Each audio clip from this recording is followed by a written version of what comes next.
Hi, I'm Michael Palmer, medical provider at 45 Urgent Care, coming to you with the tip of the week. Now this week I'm going to be bringing the tip of the week in a two-part series, and this week we're going to be talking about thyroid dysfunction. In particular, two conditions that affect the thyroid, which are hypothyroidism and hyperthyroidism.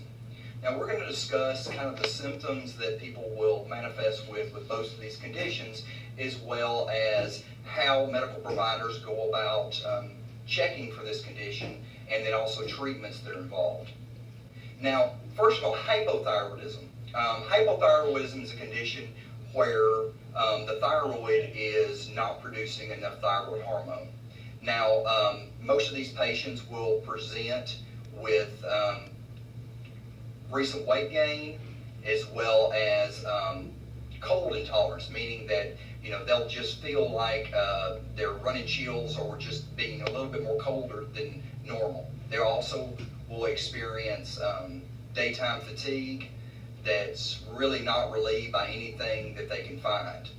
These patients may also notice a change in skin texture as well as a change in their hair texture as well. Now, hyperthyroidism will present right in the opposite ways. These patients will tend to notice that they're losing weight without trying, noticing that instead of cold intolerance like we see with hypothyroidism, they experience more heat intolerance, so they are feeling hot all the time. They will also notice a change in the skin texture, as well as noticing a change in hair texture.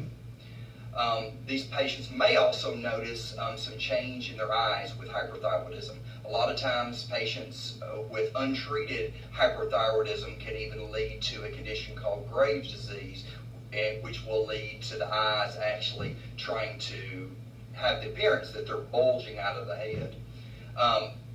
Now, both of these conditions we screen for by running tests such as TSH and T4. Now, TSH is produced by a gland in the brain called the pituitary gland, and free T4 is a product of your thyroid gland. Now, what happens with hypothyroidism, the thyroid gland will stop manufacturing its normal output of thyroid hormone. At that point, our body thinks the best thing to do, the pituitary gland itself, will start trying to increase TSH, which stands for thyroid stimulating hormone. The message is being sent, and the chemicals being sent from the pituitary to the thyroid to increase thyroid hormone, but due to the thyroid starting to fail, it's just not able to respond or keep up. Now, with hyperthyroidism, we have right the opposite problem.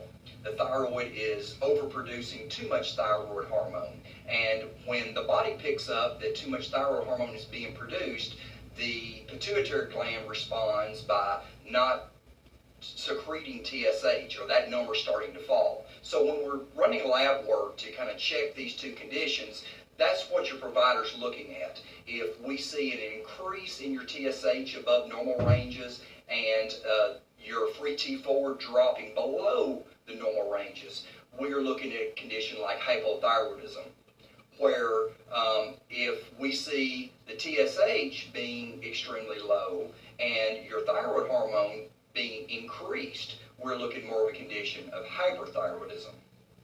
Now, both of these conditions have, of course, a couple of other different conditions that can lead to these, and I'm speaking generalized on primary hypothyroidism and primary hyperthyroidism.